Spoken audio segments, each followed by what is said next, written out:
Chapter 1, Chemical Reactions and Equations. In regular life, we see several things which are going or happening around us. Let's take few examples. Let's say the curdling of milk, or rusting of iron, or in similar way we see that the fruits get fermented, or especially the grapes, they usually get sour, they get fermented. Or if we keep the dough outside, the flour dough outside, it gets fermented in some time if it's kept outside. Or the food that we eat, it gets digested in 4 to 5 hours or 6 hours at times. And similarly we say that either the respiration that's done, that we breathe in and breathe out, respiration, something that happens. Or similarly, when we put the baking powder in cake, or we use holy colors, that while playing the festival Holi, we use several colors in water, and they change the colors. So these are several things that we see, that the milk gets curdled, the iron gets rusted, or the dough gets fermented, or it gets sour. Or similarly respiration happens, we intake the oxygen, we take out, or we breathe out the carbon dioxide. So these all things in general, we say that these are chemical reactions which are taking place. Now the thing is, what is a chemical reaction? Or when we say a chemical reaction, or a physical reaction in that sense, so what are these things, physical reaction or a chemical reactions? So let's understand these things by taking a few examples here. Here in front of us we have a picture. It's a reaction which is going on, and this reaction says that we take a magnesium ribbon around us. So magnesium ribbon is kind of a gray color ribbon, somewhat like this. It's kind of a strip of a metal, the metal magnesium. We take this strip, we hold it with the tongs, and we try to burn it out. So we are here in this experiment, we are burning it with the burner. So we just take this ribbon outside, and we just try to burn it. We can even do this thing by the matchstick. What we'll see is, when we burn this magnesium ribbon, it will start get burning with a white flame, an exorbitantly bright white flame, and some white powder will start get falling off out of this. So in this particular experiment, we have taken a watch glass. Watch glass is kind of a shallow bowl of glass. So we have taken this watch glass, and we see that we will find that this white powder will start getting collected, and there will be an exothermic reaction. It will be a lot of heat which will move out.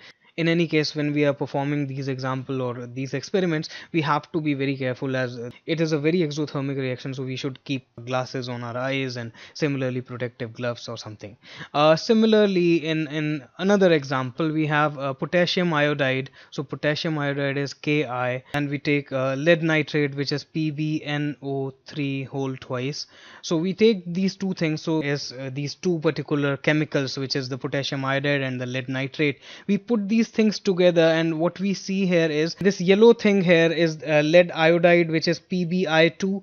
This is PbI2. This gets formed, it is a precipitate. It is almost in like the dotted forms, or it's a kind of a fine particle form. So what we are seeing here in this form, like a cloud, these are actually precipitates which will get settled down. And now let's take another example. Here we have the zinc metal. Particularly here, what we see, this silverish metal is zinc. And then we take sulfuric acid, dilute sulfuric acid, in a test tube.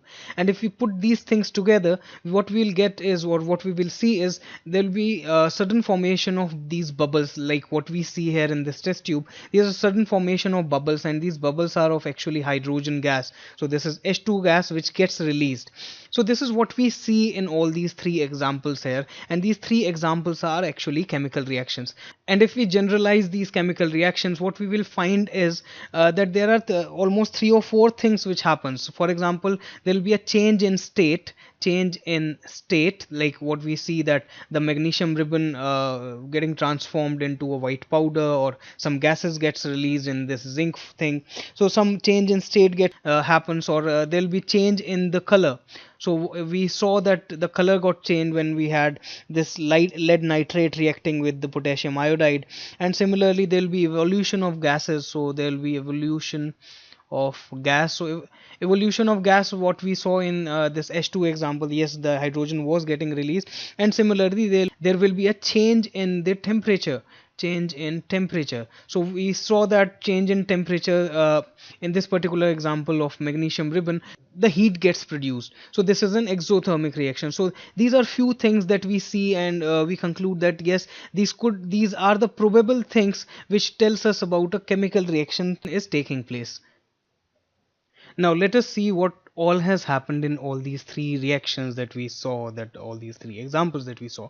So in this particular case, we saw that the magnesium ribbon, which magnesium ribbon can be represented as the magnesium element, which is represented by the symbol Mg. So this magnesium element is getting reacted with air. So air is something which contains oxygen, so it is getting reacted with the thing oxygen. So Mg plus O2, which when burnt gives us MgO. This MgO is magnesium oxide. So what we have written here as magnesium oxide is this particular element, magnesium oxide. This is magnesium and this is oxygen. So this is what has happened in this particular example. This magnesium is reacting with the oxygen present in the air, forming magnesium oxide. And one thing that we always keep in mind while doing this particular example is the ribbon that we have is we usually clean it with the sandpaper. Now why do we use the sandpaper is because in air it's already there's a lot of oxygen, and the magnesium ribbon is getting oxidized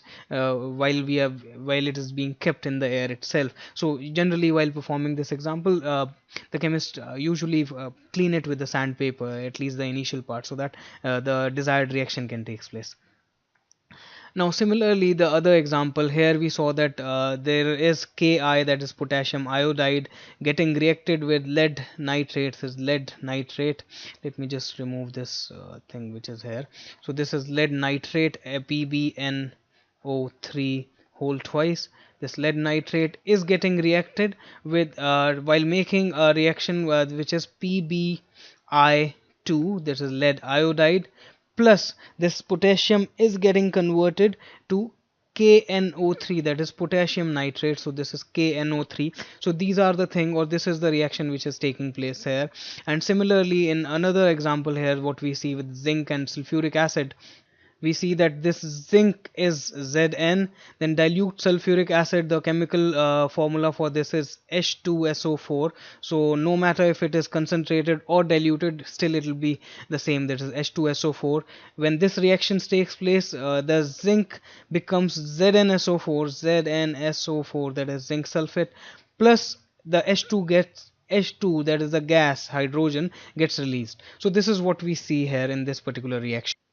So this is how we are writing this chemical equation here, where we are writing all these things. So let us suppose if we do not have symbols, then what could have been a probable chemical equation. So initially we saw that we could have written in the magnesium experiment where we burned the magnesium ribbon, we might have written like a simple word thing or word equation, that we took some magnesium ribbon and then we burnt it in the air, and then magnesium oxide gets formed, white powder gets formed, and all these things. So that's a very lengthy process. Other way could be that we can write like magnesium reacts with magnesium reacts with oxygen or air, and it's the resultant is magnesium oxide. So this is magnesium oxide. So this is something that is formed. And another thing, and while we see that it is very much cumbersome, because if at all we have to write the lead nitrate thing with potassium iodide, that's again a very lengthy equation. So a simple way is when the chemist gave the symbols for these metals or elements or these compounds, so we get a simple thing like magnesium is represented by the symbol Mg plus the symbol this plus. This is oxygen, so O2 or oxygen is represented by the oxygen, the two atoms of oxygen, so this is O2, and then we find that this becomes MgO, that is magnesium and oxygen. So magnesium oxide is the compound that gets formed. And what we see here on the left hand side of this arrow, that is LHS, is known as the reactants. These are reactants. And similarly what we see here on the right hand side of the arrow, these are the products. So this is something that we get here. So these are the products, and if here it is only just one product, so product, or if at all there are several products, we'll be writing as products. So reactants and products is something that we see in a chemical reaction, and there here the reactants, whenever there are several things, so we write reactant 1 plus reactant 2 plus reactant 3. Similarly, after the arrow, that's the reaction has taken place, and after this the product that we get is we get the product 1, or similarly product 2, product 3, and certain other things. So this is what we see here in a chemical reaction. Now in this particular example, again what we see is, let me write this example here as Mg plus O2 gives us MgO. Now let's count the number of elements here. So Mg has one atom here, that is fine. O2 is one molecule having two atoms. Here in the product we have one Mg and one O. So we see that this particular equation is not balanced, because we have one magnesium, two oxygen. Here we have one magnesium, one oxygen. So certainly this equation is not balanced. Such equation which is not balanced is known as a skeletal equation. So let me just write it, skeletal equation. So just like the body, when we do not have a skin and it's just the body with skeleton, so similarly the word is skeletal equation. The skin is not there, the beauty is not there, so we just try to put something more, or we try to balance this equation. To balance this equation, we have to use a hit and trial method. So hit and trial method says, so let's just check what's the situation here. So we know that here on the LHS we have two oxygen, on the right hand side we have just one oxygen. So what we can probably do is we can multiply this Mg by 2, or here on the right hand side we can just multiply this Mg by 2. So this becomes 2 molecules of MgO. So we get 2 Mg here and then 2 oxygen here. So this thing gets satisfied that oxygen are 2. That's fine. Here oxygen are 2. But what about the Mg now? This magnesium, here we have just one element or one atom, and here we have 2 atoms. So what we can do is we can multiply this thing by 2, so that we get 2 Mg plus 1 O2. We do not write 1 as such. So 2 Mg plus O2, it will give you 2 MgO, and hence we get a balanced chemical equation.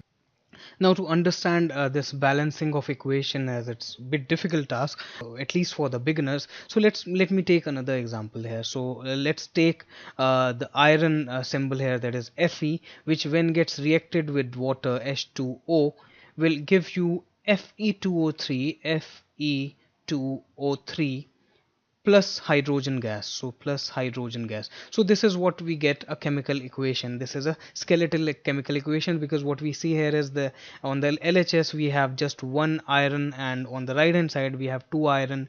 Similarly 3 oxygen here but 1 oxygen here, 2 hydrogen here, 2 hydrogen here. So that's hydrogen is fine, but not the oxygen and the iron. So let me just write down what the composition of Fe, then O, and then H on the LHS and on the RHS side. So what we see here is on the LHS side the iron is just one atom, on the right hand side there are 2 atoms of iron.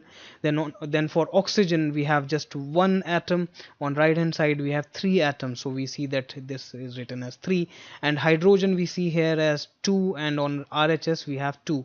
So we find that hydrogen is fine but oxygen and iron is not fine. We have to balance them out. So let's do one thing. The best possible step is always take the biggest compound having the largest number of elements in it, and believe it is entirely a hit and trial method, so we just have to do some steps to check it out. So this Fe2O3, we have 2 iron here, so on while balancing, let's do a step here. So on this step on LHS, and then on the right hand side this RHS, let's do one thing. Let's multiply this Fe by 2 on the LHS side. So let's multiply this thing here by 2, so this becomes 2Fe, and then on right hand side there is no change, hence we get only 2Fe, which is already there.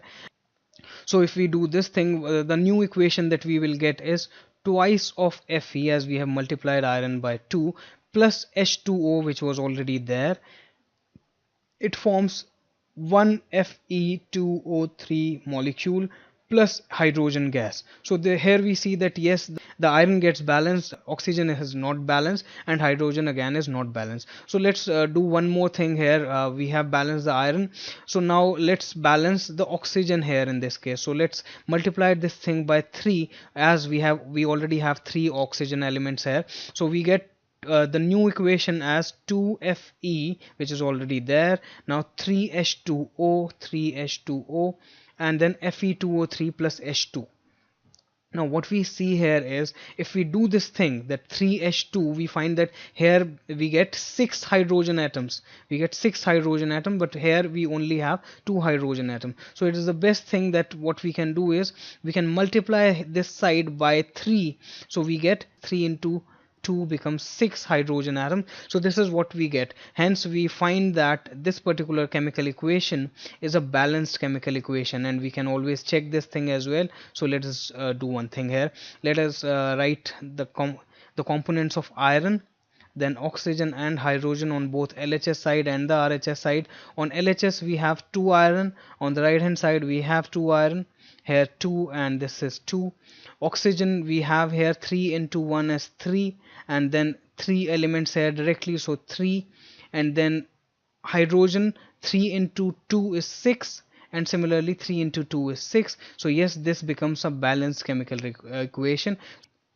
Now another very important thing that we have to keep in mind is, we never change the chemical formula of the compound. For example, Fe2O3 will never get changed, or H2O will never get changed. We cannot do like, if we are multiplying this thing by 2, we have to write it like 2 into H2O, and not like H4O2 or H2O whole twice. This is something that we do not use while balancing a chemical equation, because the meaning of all these things is entirely different in while writing the symbols or while writing a chemical equation.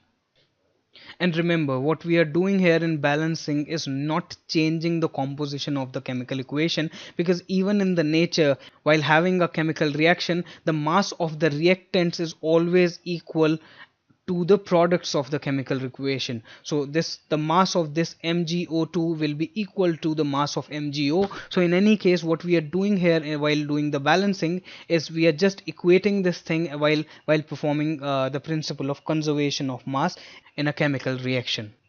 In the next part of the video, we'll be discussing about some more properties of writing a chemical equation, so that we can have a more informative chemical equation with us. See you in the next video.